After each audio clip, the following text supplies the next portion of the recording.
Hey everybody, it's Michelle with the Keys Ingredients. Today, Isabella and you will be making one of my favorite salads. It is yet another one without lettuce, so it can be in the fridge all week, and I use it with breakfast, lunch, and or dinner. So here we go. This is what we're going to be needing for our tomato cucumber salad.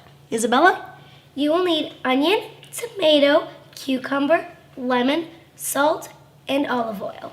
Awesome. Why don't you go ahead and assemble our salad? Cucumber's already chopped up.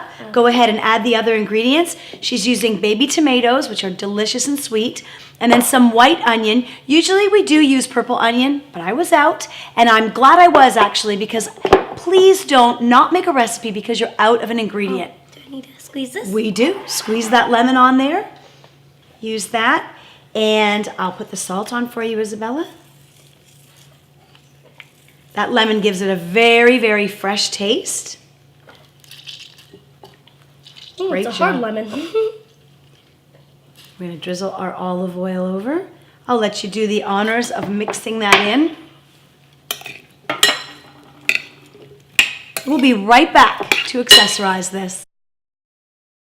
Like any great outfit, accessories are it. So we're going to use a variety of fresh herbs. We can use dill, chives, handful of parsley, and then we're gonna add, kick it up a notch, Sicilian spiced olives to this cucumber tomato salad. So I'm gonna go and add the parsley. Isabella, why don't you add us some dill? Okay. Okay.